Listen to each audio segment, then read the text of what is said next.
to another episode of FCS Delivered. We're into the wow portion of the FCS college football season. Conference play never disappoints. We are in awe of some of these games that are taking place. I'm Craig Haley, along with co-host Gary Reasons, the three-time All-American on the FCS level at Northwestern State. How you doing, Gary? Craig, it's great. I'm out still on the road from my on-campus visit, but I'm getting ready to go here. It's early in the morning where I'm at, and I've got a couple of bit of weights that I'm gonna get a little exercise in here while we do this show. But we're gonna talk all about FCS football, and we're gonna have some fun. Well, you're carrying the show when it comes to staying in shape. I admire that. Well, Gary, obviously Graham Bell and Seth Biley are our producers each week. On FCS Delivered, we're going to look back to an eventful Week 8. We're going to look forward to this week's Week 9 action. And we're going to find out, Gary, in FCS National Awards on campus, if you ever gave up over 600 passing yards in a game when you played with the New York Giants. Now let's go back to Week 8. The game of the regular season, the one everybody anticipated. Number 2, North Dakota State beats number 1, South Dakota State, 13-9 inside the Fargo Dome. What did you think of this great game, Gary? First of all, it was a fantastic matchup, and it was one that everybody who watches FCS football closely was really looking to see that this was going to happen. Number 1, number 2 matchup doesn't happen very often, but it was one that I think really lived up to its billing. And we saw the football game that I think that most of us thought we would see. A very, very physical, a dominant play at the defensive and offensive fronts. That was really the ball game, and it really was a very close ball game till the end. And it really did not disappoint, Craig. So it was a great matchup, and it was a tremendous effort by both teams. Yeah, you mentioned, a defensive slugfest. I think you would appreciate that. Many fans think, college football with these high-scoring games, but sometimes a slugfest like that can really just, be tremendous. It came down to Cam Miller's, touchdown pass to Rajel Nelson in the final 2 minutes, the second time they connected in that game. Just tremendous. Obviously, South Dakota State had won the Dakota marker every time since 2020. The Bison stopped a 5-game losing streak in this series to the Jackrabbits. Tremendous game. Lived up to its billing, as you mentioned. Now, the impact this game had on the Stats Reform FCS Top 25 certainly had a big impact, and we've been waiting to have some shuffling going on at the top. North Dakota State is now your number 1, Gary. 196 straight weeks in the poll. That's a new record. They separated from Montana's 98 to 2012 teams. Montana State is number 2 now. They moved up, jumped over the Jackrabbits, who were number 3. South Dakota is 4. UC Davis is 5. Montana State, here they are at 8-0, number 2 behind the Bison. They're one of 2 undefeated teams. Is the poll got it right this week? I think we do. I think we've got it right. I'm pretty sure that most of our voters that go around the country looked at this and what happened in this ball game, and clearly North Dakota State, had done enough to get up to the top of the poll, and they certainly have, beating South Dakota State. But I don't think that South Dakota State needed to drop very far. I actually had them number 3 in my poll, and as you talked about their Montana State with their 8-0 record and the superlative play that they've had, they moved into that number 2 spot for me, and I think for most voters. But it's all about, how are things happening in the conference races, and those are shaping up, and you're seeing some other movement inside of the poll as we've seen other teams move up and down, and some even out of this recent poll. But I think we got it right mostly at the top. Yeah, you mentioned teams dropping. It was a week where number 5 Villanova lost at Maine. Number 7, Mercer lost at Sanford. And in a big way, both teams fell behind early and big in the first quarter. It just shows you they're now out of the top 10, maybe 12 and 13 respectively. It just shows you from week to week. When you go on the road, especially in conference play, these teams know you and they are ready. It really makes a difference. Now, besides Montana State, number 22, Dartmouth is the other undefeated team left in the Ivy League. They play a 10-game regular season. They don't go to the postseason. They're 5-0. They're halfway through. Big game with Columbia this week. We'll talk about that later in our Pick'em segment. So, there's a lot going on in the FCS, and it reflects each week on the analysts with the Stats Reform FCS Top 25 poll. Now, we mentioned Montana State being 8-0. there are teams getting hot right now, probably at the right time of the season. Obviously, North Dakota State is won 7 in a row since a great game with Colorado. They lost by 5 in the opener. UC Davis has also won 7 in a row since their FCS loss. SEMO, Southeast Missouri, 6 in a row. These teams that are getting hot, Gary, and certainly, they don't even have to be on 6-7 game winning streaks. Chattanooga, Richmond, these are teams that are getting hot. What does it take for a team to sort of stagger it and get it right at the right time of the year as far as gaining momentum? Yeah, it really, Craig, for these teams and the coaches, they'll tell you about this. It's finding their identity, really. And I think that most teams have found out who they are at this point in the season. They know what they can do offensively. They know what they can do defensively. And they've got to blend a game plan to attack your opponent and try to take things away from your opponent that you're trying to accomplish. And so then it comes down to piling these wins together. As we get into conference play, the ones that are getting 1-0, 2-0, 3-0, 4-0 in conference play, those are the teams that are getting hot, and they're getting to where they can be, having to contend with them both for either a conference championship or either an at-large bid in the FCS playoffs. So I look at those teams as really the ones that are positioning themselves in conference play at the top of each conference standings to be the ones to look at and kind of see who's strong and who's playing well. Greg, one of the things that is really unique in FCS football is how these teams are, they take care of themselves throughout the season. It's a long season. Most teams are playing 12 weeks or so, and it takes a little toll on the guys. There's injuries happening to every team, and how do you overcome those injuries and adversity? Those are the teams that have depth. And the depth of players is better, I think, at the FBS level than it is at the FCS level because they're still developing younger players.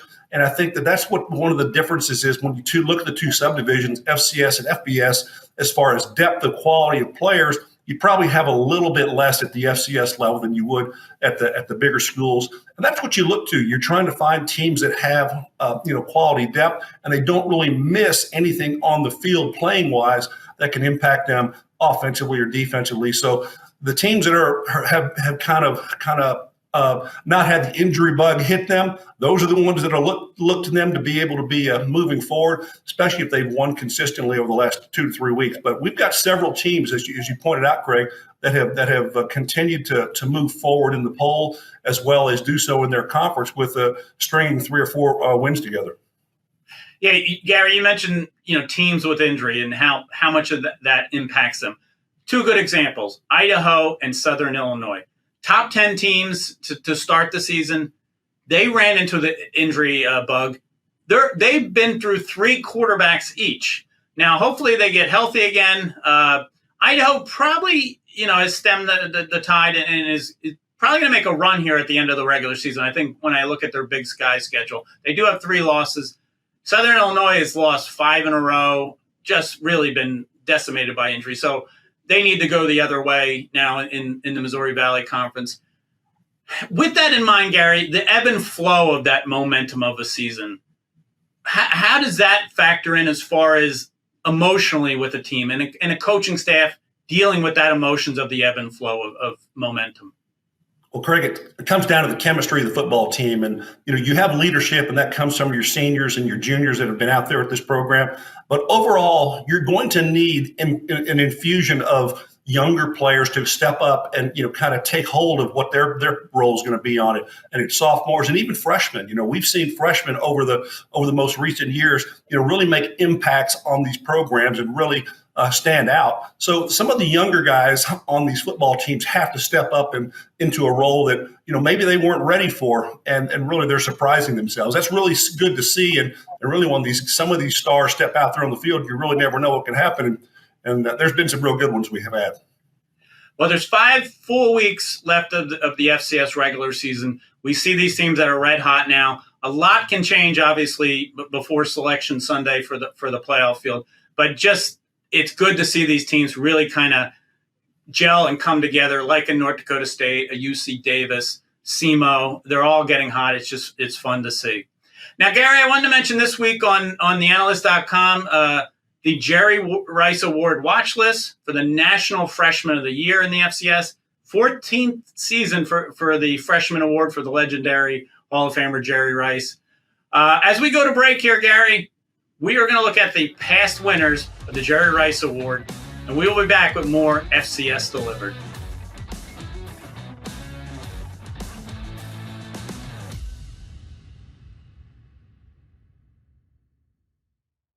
Bring rings to beach wedding. FedEx presents Tall Tales of True Deliveries. Just another day on the job. We did this for love. See what we can do for your business. FedEx.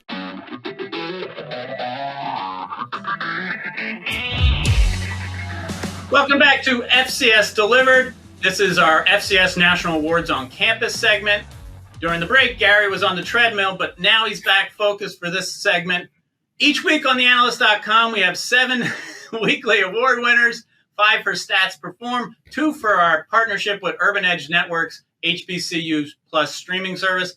This is another important week for FCS National Awards on Campus because Gary went to Western Carolina University down in the Southern Conference. The impact several weeks after Hurricane Helene, Gary experienced it somewhat with East Tennessee State and now at Western Carolina. Tell us about your visit, Gary. You know, Craig, it's interesting to come down here to see how not just football teams, but really this community and this area at large has been dealing with this impact of Helene. And Helene has been, just came through here with so much force and so much power, and it has just wreaked havoc on the area. There are a lot of roads that are continuing to be closed down. I flew into Asheville Airport in North Carolina to be able to get out to Cullowhee, which is just about a 70-mile drive from the airport. And, being able to see parts of this region and all the service people coming in here, one, it was hard to get a hotel room for me because there's a lot of people in town helping here and also rental cars. So there's no cars to be rented. But I worked it all out. I got a chance to go out to visit Western Carolina University, and that's going to be our on-campus visit. And I tell you, Cole Gonzales is our player that we're going out there to celebrate as our offensive player of the week in the FCS level. And he had one heck of a ball game. We'll talk about that. But what a beautiful campus at Cullowhee. I tell you, Western Carolina is something to see. If you haven't been to this campus, it is gorgeous. I know I was there luckily at the right time of the year because all of the foliage changing, and I got to meet the Catamounts. So no doubt about that. This was a great visit. They've got tremendous facilities, and there are going to be some improvements also in the future to those facilities, which they are very proud about. But Catamount football is all this, and they are really doing a great job of bringing this program along. And I think that the head coach, Kerwin Bell, has done a nice job. He's in his 4th season here, and he has really got an offensive system that really clicks. And it really clicked a week ago because they put up some tremendous numbers on offense. We mentioned over 600 yards passing. Cole Gonzales really turned it on, and he threw the ball to 11 different receivers in that football game. As you see here, he throws the ball effortlessly, and it's a great job by him being able to orchestrate this offense. He's not a one-trick pony. He can run the football well. He's a tough guy. He's physical, and I think he's loved by his teammates. And so what Coach Bell has done with the program, getting these guys in position, they're in the top standings of the Southern Conference right now, and he just throws touchdowns after touchdowns, and it's worked well. This is a big week for them because they're going to play Mercer. Craig and I will talk about that here in just a few minutes, but this is a team that I think Craig is kind of peaking, and that's one of the teams that you're looking at of having things go right for them and getting things coming together. And so when you have the facilities here, and it's a great community, I think it's great times ahead for Western Carolina. I like this program. I like what they're doing. And when I had a chance to visit with the team, it was really pretty cool. These guys, they were all ears of everything I was able to share with them, and they really took things to heart. And just being able to talk to all these guys is really pretty cool. On behalf of Stats Perform and our partners, FedEx and Urban Edge Network, I'd love to present Cole Gonzales as our FCS National Offensive Player of the Week. Let's hear it, guys.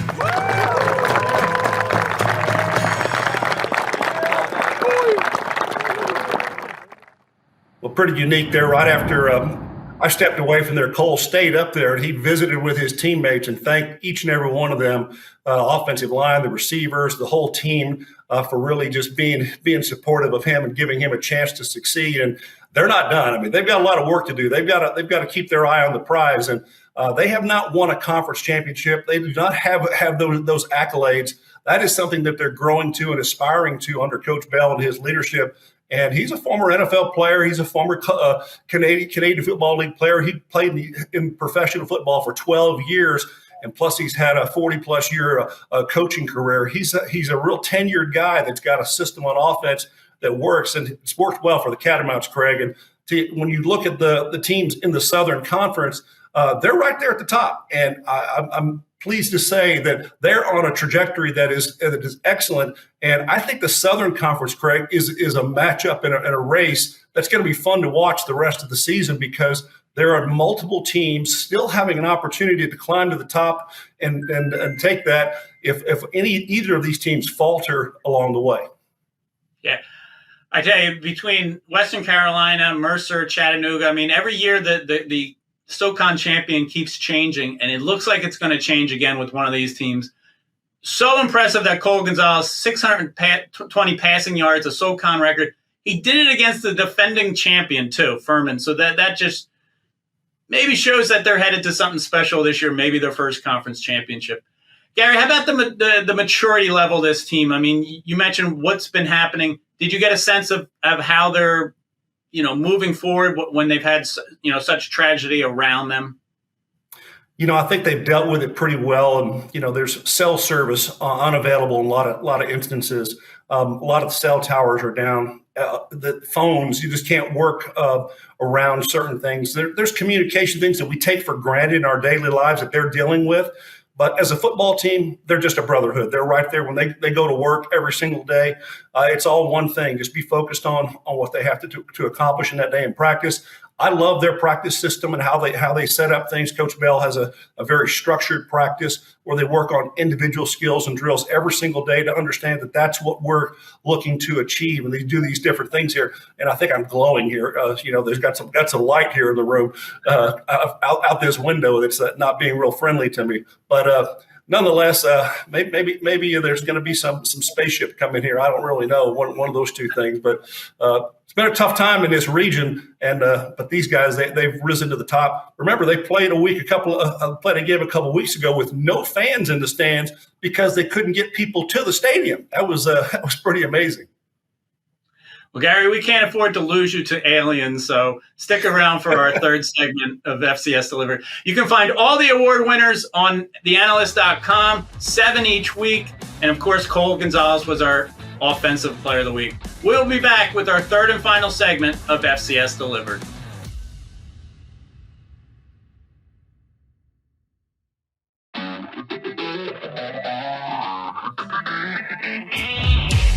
Welcome back to FCS Delivered, our third and final segment. Each week we have a pick'em segment where we go through some of the big games. It's week 9 of the FCS regular season. And we're going to go right back to Western Carolina, the Southern Conference leader, facing off at Mercer. This is our FCS National Game of the Week. Mercer's 6-1. Western Carolina is 4-3, but 3-0 atop the standings. 3:30 p.m. Eastern Saturday on ESPN+. Gary, neither team has won the SoCon Conference title. Who's going to win this one, or how do you can you break this down? Well, I think it's going to be an exceptional ball game because both teams, as we talked about, kind of hot teams, kind of trending up, and that's what you like. When you talk about our national award winner from a week ago on the offensive side, Cole Gonzales, I think he's going to continue in the game and spreading the wealth. He threw the ball to 11 different receivers in the game, so he's got a lot of guys that he can use as weapons. So that's good for them. Their defense, they've improved quite a bit.